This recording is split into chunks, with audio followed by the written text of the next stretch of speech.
எனக்கு ஹீரோவாக ஃபஸ்ட்டு வாய்ப்பு கொடுத்தவங்க ஏஜிஎஸ் தான். அதை தாண்டி ஒரு ரொம்ப ஹம்பிளாக, ரொம்ப கிரவுண்டடாக, ரொம்ப நல்ல மனிதர்களாக இருப்பாங்க. ப்ரொஃபஷ்னலாக பார்த்தா Aghoram sir is a man of words.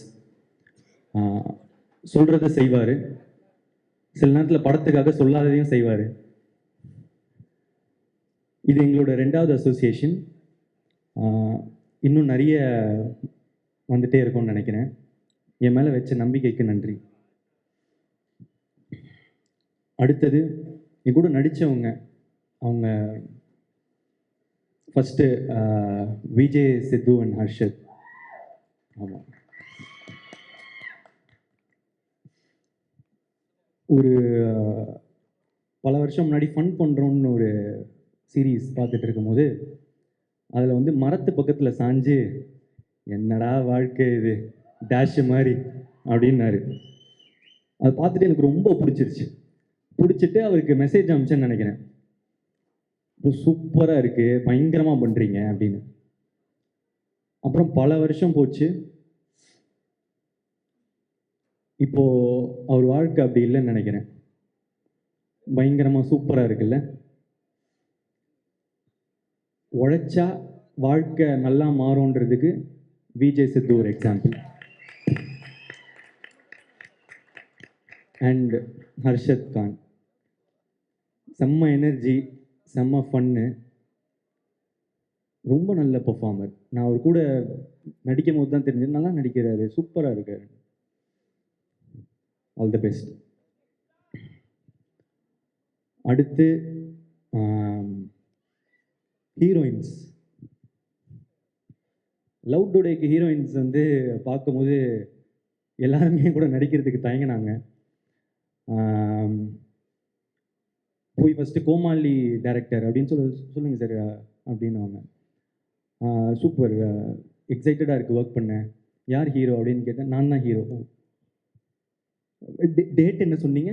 March தான் கொஞ்சம் கஷ்டமாக இருக்குது, நான் கொஞ்சம் டேட்ஸ் மட்டும் பார்த்துட்டு சொல்லிட்டா அப்படின்வாங்க. Okay okay. இன்னொரு வெரைட்டி இருக்கும், இதில் பர்ஃபார்மன்ஸ் ரொம்ப அதிகமாக இருக்குது, நான் கொஞ்சம் கம்மி பர்ஃபார்மன்ஸை கொஞ்சம் ஈஸியாக பர்ஃபார்ம் பண்ணுற மாதிரி படமாக பார்த்துட்டு இருக்கேன் அப்படின்னா, இது புதுசாக இருக்கே பார்ப்பேன். ஆனால் சில பேர் உண்மையாக வந்து இல்லை சார் நான் கொஞ்சம் பெரிய ஹீரோவோட நடிக்க விரும்புகிறேன் அப்படின்னு சொன்னவங்களுக்கெல்லாம் தேங்க்ஸ்.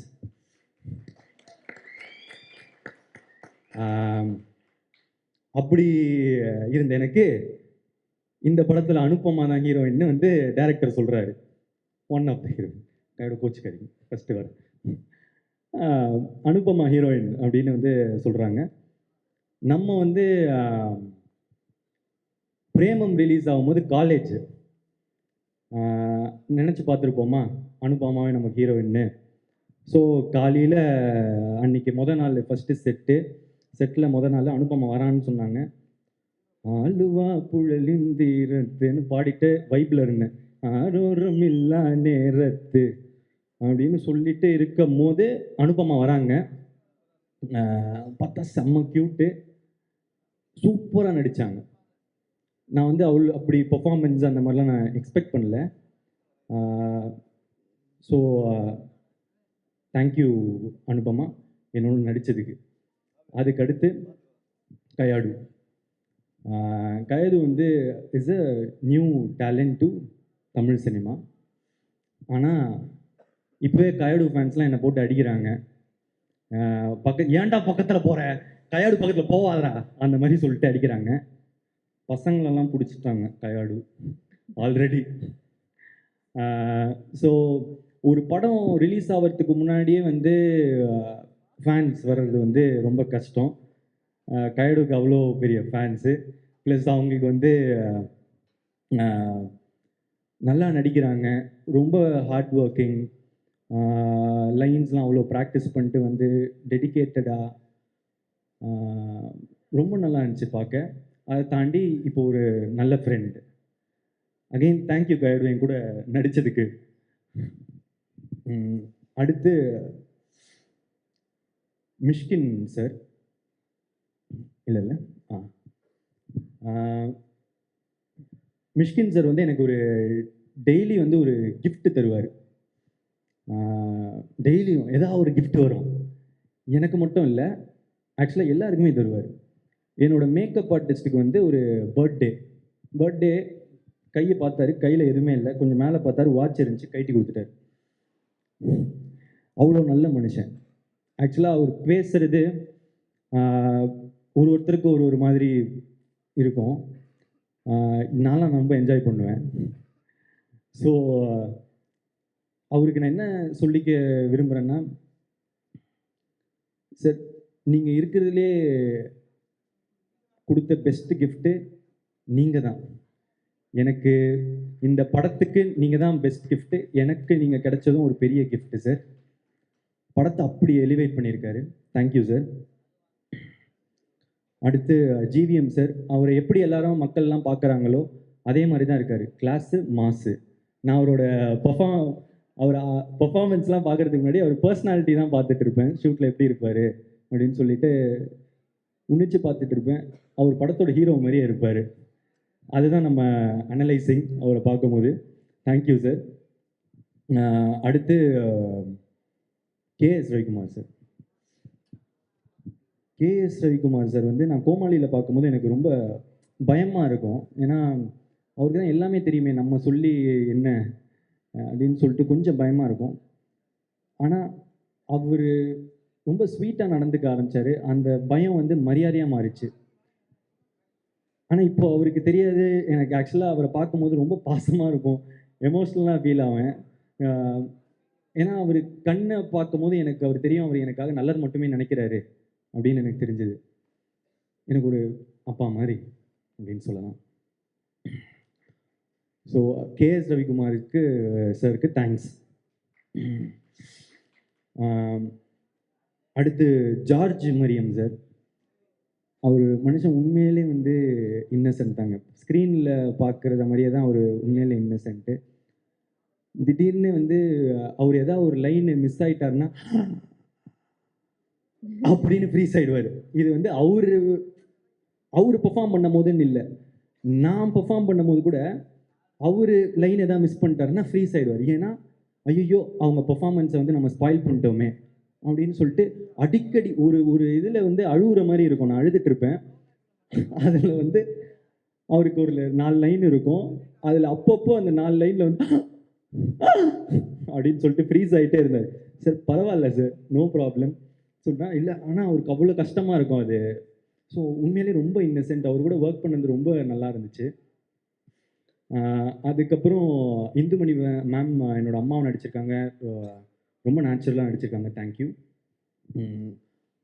அதுக்கப்புறம் நிறைய கெஸ்ட் அப்பியரன்ஸ் இருக்குது. நான் ஷூட்டிங் ஸ்பாட்டில் ரசிச்சுட்டே இருந்த ஸ்னேகா மேம், அதுக்கப்புறம் கோபிகா, அதுக்கப்புறம் வந்து அன்வேஷி ஜெயின். ஏதாவது சில பேரை விட்டுருந்தேன்னா மன்னிச்சிடுங்க, முடிஞ்ச அளவுக்கு ஞாபகம் வச்சுக்கணுன்னு தான் பார்க்குறேன். நிறைய பேர் ஃபேட்மேன், ஜோ, இவங்க எல்லாருமே வந்து நடிச்சிருந்தாங்க. தேங்க்யூ. அடுத்தது டெக்னீஷியன்ஸில் வந்து நிக்கத்தோட ஒர்க் பண்ணணும்னு நான் ரொம்ப நாளாக ஆசைப்பட்டுட்டு இருந்தேன். லைக் லவ் டுடே அந்த டைம்லேருந்தே வந்து கால் பண்ணிட்டு இருந்தேன். ரொம்ப பிஸியாக இருந்தார். அந்த உண்மை தானே. ஸோ வந்து பிஸியாக இருந்தார், ஒர்க் பண்ண முடியல, மிஸ் ஆகிட்டே இருந்துச்சு. ஆனால் இப்போ 2 படம் ஒர்க் பண்ணுறோம் தொடர்ந்து. ரொம்ப சந்தோஷமாக இருக்குது. நான் அவர்கிட்ட எப்பவுமே சொல்கிறது, இன்னும் நீங்கள் ஒரு ஜென்டில் மேன் அப்படின்னு சொல்லுவேன். எல்லாரும் அவர் கத்துறது எல்லாம் பார்க்குறாங்க. ஆனால் நான் அவர்கிட்ட பார்க்குறது வந்து அவர் ஏதாவது தப்பாக இருந்தால் தான் கத்துறாரு. அவருக்கு எல்லாமே கரெக்டாக இருக்கணும், அவ்வளோதான். ரொம்ப ப்ரொஃபஷ்னலாக, ரொம்ப கரெக்டாக. நான் அவர்கிட்ட நிறைய கற்றுக்கிட்டேன், எப்படி பிஹேவ் பண்ணலாம். சிலதெல்லாம் வந்து காலையில் வரும்போது விஷ் பண்ணுறதுலேருந்து, சரி இந்த மாதிரி நிற்கிறது மாதிரி நம்மளும் வந்து பண்ணுவோம், அந்த மாதிரி சொல்லிட்டு நான் இப்போ அதை ஃபாலோ பண்ணுறேன். நல்லது நான் கற்றுக்க வேண்டியது தானே. ஸோ அதுக்கடுத்து பிரதீப் ராகவ் என்னோட எடிட்டரு. கோமாளி, லவ் டுடே, இப்போ டிராகன் 3 ட்ரெய்லரும் ஹேட்ரிக் அடிச்சிட்டிங்க. எக்ஸ்ட்ராடினரி. Thank you so much. எல்லைக்கு அடுத்து அது வந்துடும். ஆமாம். அடுத்து டிஓபி எடிட்டர். ஆமாம், லியான் ஜேம்ஸ். லியான் ஜேம்ஸ் நான் வந்து இப்போது மியூசிக் ட்ரெய்லரோ இல்லை நான் பார்க்குற ஃபுட்டேஜோ அதெல்லாம் பார்க்கும்போது அவர் ஒரு மாதிரி நெக்ஸ்ட் லீக் போயிட்டாருன்னு எனக்கு தோணிடுச்சு. அந்த மியூசிக்கோட சவுண்டிங்லேருந்து இதுலேருந்து எல்லாமே பயங்கரமாக இருக்குது. எனக்கு வந்து ஆல்பம் வந்து இப்போது ரொம்ப ஃபேவரட் ஆல்பம். உங்களோட பழைய காம்பினேஷன் வித் அஸ்வத் அதுவே எனக்கு அது ரொம்ப பிடிச்சிருந்துச்சி. ஆக்சுவலாக அவங்க கோட் 2 ஆல்பம்லேருந்து எனக்கு ரொம்ப பிடிக்கும்.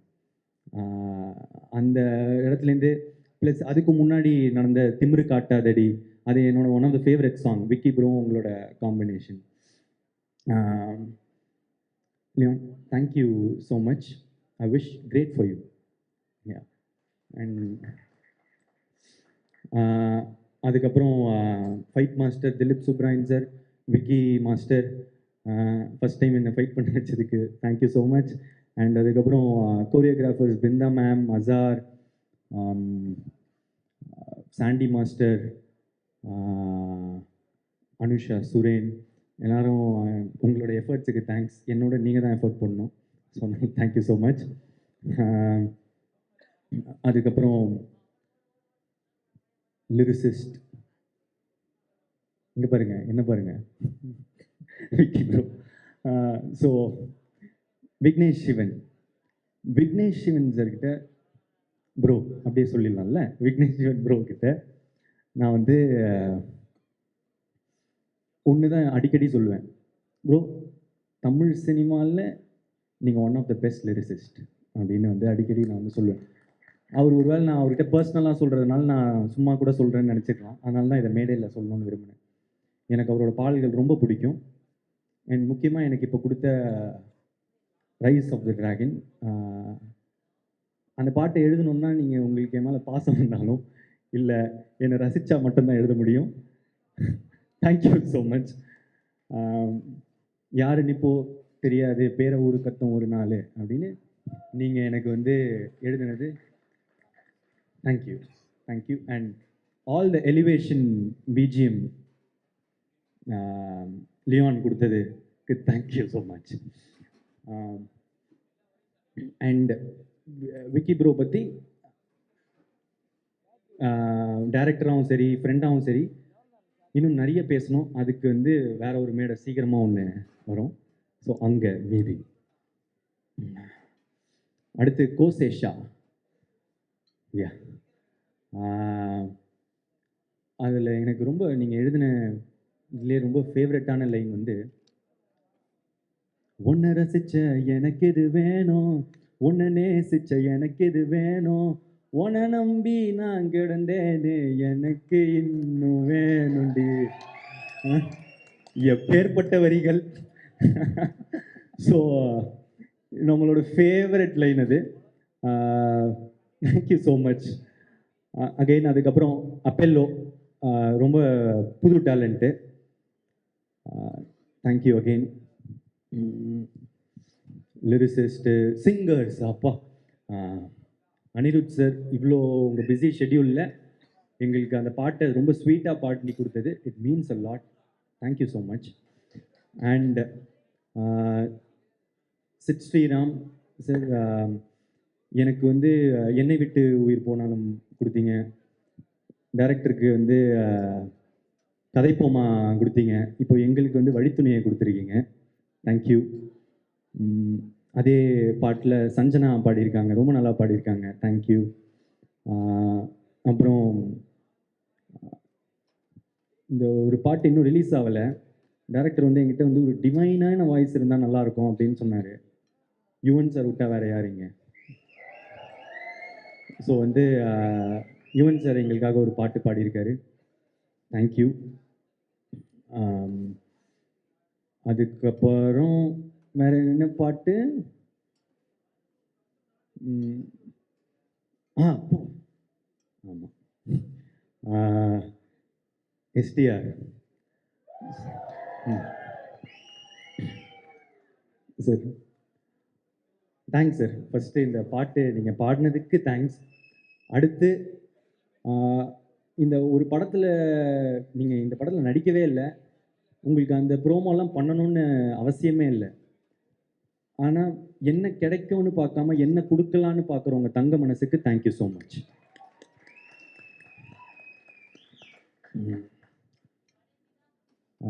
எப்போவுமே எனக்கு ஒரு சப்போர்ட்டாக இருந்திருக்காரு. எனக்கு யூஸ்வலாக நிறைய பேர் கால் பண்ணி விஷ் பண்ணுறது தொடர்ந்து அதெல்லாம் இல்லை. எனக்காக எப்போவுமே சப்போர்ட் பண்ணி எனக்காக விஷ் பண்ணிட்டு இருக்காரு. Thank you sir. அடுத்து ஏதாவது கண்டிப்பாக மிஸ் பண்ணுவோம் தான், பார்த்துக்கலாம். ஸோ வந்து அசிஸ்டன்ட் டைரக்டர்ஸ் தேங்க்யூ. அதுக்கப்புறம் நிக்கில் சார், மாலி சார், டிஸ்ட்ரிபியூட்டர்ஸ், தியேட்டர் ஓனர்ஸ், ட்ரெய்லர்லாம் பார்த்துட்ட பிறகு சூப்பராக மீம் போட்ட மீம் கிரியேட்டர்ஸ், இன்ஃப்ளூயன்சர்ஸ், எல்லாருக்கும் தேங்க்ஸ். ப்ரெஸ் அண்ட் மீடியாவுக்கு தேங்க்ஸ்.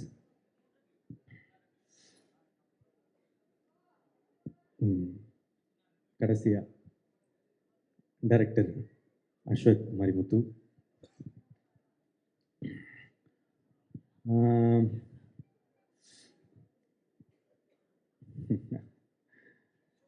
பத்து வருஷம் ஒரு மாதிரி நட்பா நிறைய ஓடுது. என்னன்னா சரி ஃப்ரெண்டு கூட படம் பண்ணுறோம் அப்படின்றது தான் ஃபஸ்ட்டு மைண்ட் செட்டாக இருந்துச்சு. ஆனால் எனக்கு ஒரு ஃப்ரெண்டாக தெரியும், ஒரு ரைட்டராக தெரியும், ஆனால் டேரக்டராக தெரியாது எப்படி ஒர்க் பண்ணுவாருலாம். அவர் எப்படிப்பட்ட ஒரு டேரக்டர்னு நான் உங்களுக்கு சொல்கிறேன். டப்பிங்கில் வந்து நான் போய் உட்காடுறேன். முதல் டைலாக் என்னென்னா, நான் டை கட்டும் போது அப்படின்னு சொல்லிட்டு இப்படி ஏற்றி கட்டணும், இவ்வளோதான். இவ்வளோதான். இப்போ இந்த ஊக்கு வந்து பிரதீப் அந்த ஊனில் ஒரு கான்ஃபிடென்ஸ் இல்லை அப்படின்னாரு. கான்ஃபிடென்ட்டாக ஊ சொல்லு. ஊனில் ஒரு கான்ஃபிடென்ஸா? ஓகே. அந்த இப்போ ஒரு ஊ சொன்னல, அந்த மாதிரி இன்னும் கொஞ்சம் அதிகமாக.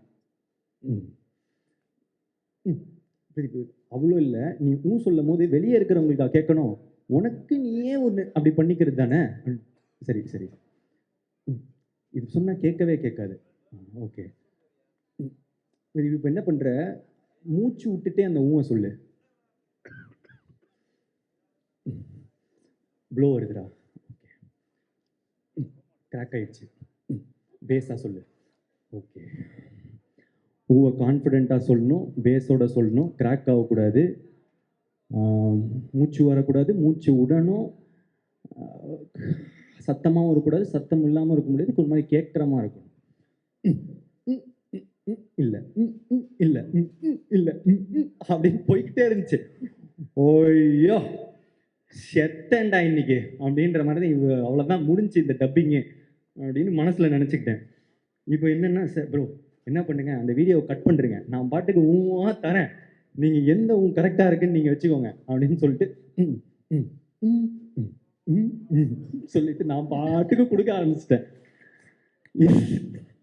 இதில் அப்பவும் சாட்டிஸ்ஃபேக்ஷன் இல்லை, என்ன பண்ணுறது தெரியல. அதுக்கப்புறம் ப்ரோ நீங்கள் ஒரு தப்பாக எடுத்துக்கலாம், ஒன்று செய்யலாமா, ஊவோட வாய்ஸ் யாருக்கும் தெரியாது, நீங்கள் வந்து அந்த மட்டும் கொடுத்துட்டீங்கன்னா ஆடியன்ஸ்க்கு தெரியாது, விட்டுடலாம். அது எப்படிரா, இவ்வளோ ஊழியே நான் இவ்வளோ பர்ஃபெக்ஷன் பார்க்குறேன், என் வாய்ஸ் வந்தால் தப்பாக இருக்காது அப்படின்னாரு. அப்புறம் நான் பல 100 ஒரு அரை மணி நேரம் 1 மணி நேரம் போச்சு ஊன்லேயே. ஒரு இப்போ கூட சாட்டிஸ்ஃபேக்ஷன் இல்லை, ஏதோ கிடைச்சது வந்துருச்சுன்னு சொல்லி விட்டாரு.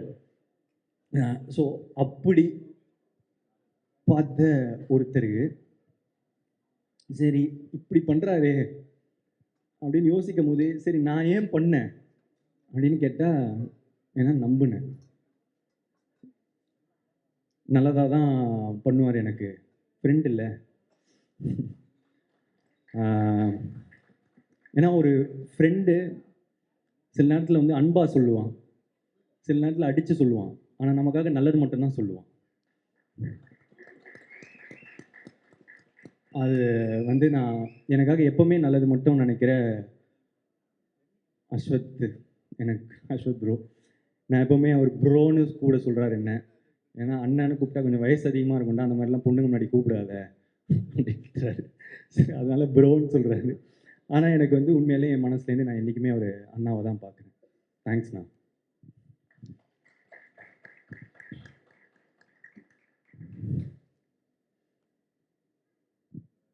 இந்த நம்பிக்கையை தாண்டி ஃப்ரெண்டுன்னு மட்டும் நம்ப முடியுமா? படம் இல்லை, பிஸ்னஸ் வேறு. ஸோ அதனால் ஆனால் பார்த்தா ஓமை கடவுளேன்னு ஒரு பிளாக் பஸ்டர் ஃபிலிம் கொடுத்துருக்காரு. சரி டேரக்டர் சொன்னால் கண்டிப்பாக அப்போது விட்டு கொடுத்த டேரக்டர்னால் கண்டிப்பாக நல்லா தானே இருக்கணும் அப்படின்னு சொல்லிட்டு எல்லாம் நம்பிக்கையோட பண்ண படம் தான் டிராகன். இந்த டிராகனில் வந்து நான் அவ்வளோவா பண்ணலைங்க. அவர் என்ன பண்ணியிருக்காரோ, அவர் எனக்கு என்ன சொல்லி கொடுத்தாரோ அதுதான் பண்ணேன். உண்மையான டிராகன் வந்து அவர் தான். So thank you Ashok bro. இப்போ மேட்ருக்கு வருவோம். என்னன்னா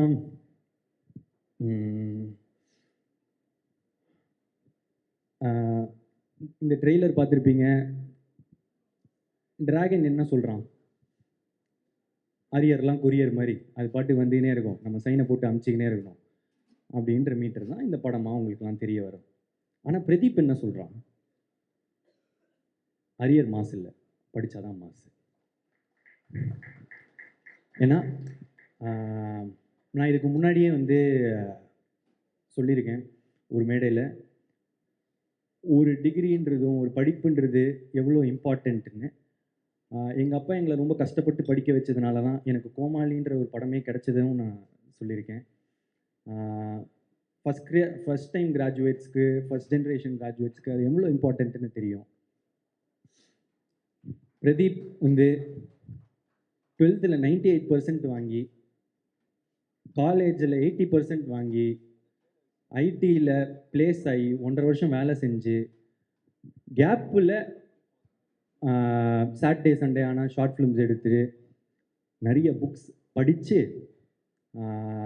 நிறைய டுட்டோரியல்ஸ் படித்து தான் நான் வந்து இங்கே வந்திருக்கேன். ஸோ படிப்பு, லேர்னிங், கற்றுக்கிறது அதுதான் முக்கியம். அது ரொம்ப இம்பார்ட்டன்ட். அந்த மாதிரி ஒரு நல்ல விஷயத்தை தான் இந்த படமும் சொல்லுது. அப்புறம் இன்னொரு விஷயம், நல்ல விஷயம் சொல்லுது அம்மா அப்பா பற்றி. நான் ஏற்கனவே சொன்னது தான். என்னென்னா சில பேர் முன்னாடி பார்த்து சிரிப்பாங்க, பின்னாடி போய் மறைப்பாங்க. ஆனால் முன்னாடி பின்னாடி எல்லா சைட்லேயும் நமக்காக சிரிக்கிறவங்க, நல்லதே நினைக்கிறவங்க நம்ம அம்மா அப்பா மட்டும்தான். அதுதான் இந்த டிராகனும் திரும்ப சொல்லுது. லாஸ்ட்டாக இந்த நேரத்தில்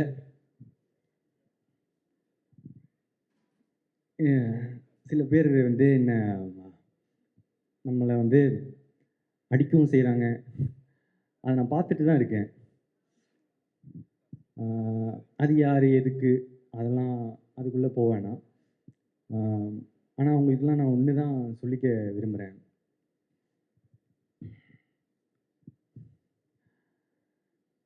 ஒரு செடி வளரும்போது சில பேர் வந்து அதோட இலையை பிச்சு போட்டு போவாங்க, காம்பை உடச்சி போட்டு போவாங்க, சில பேர் மிதிச்சுட்டு போவாங்க.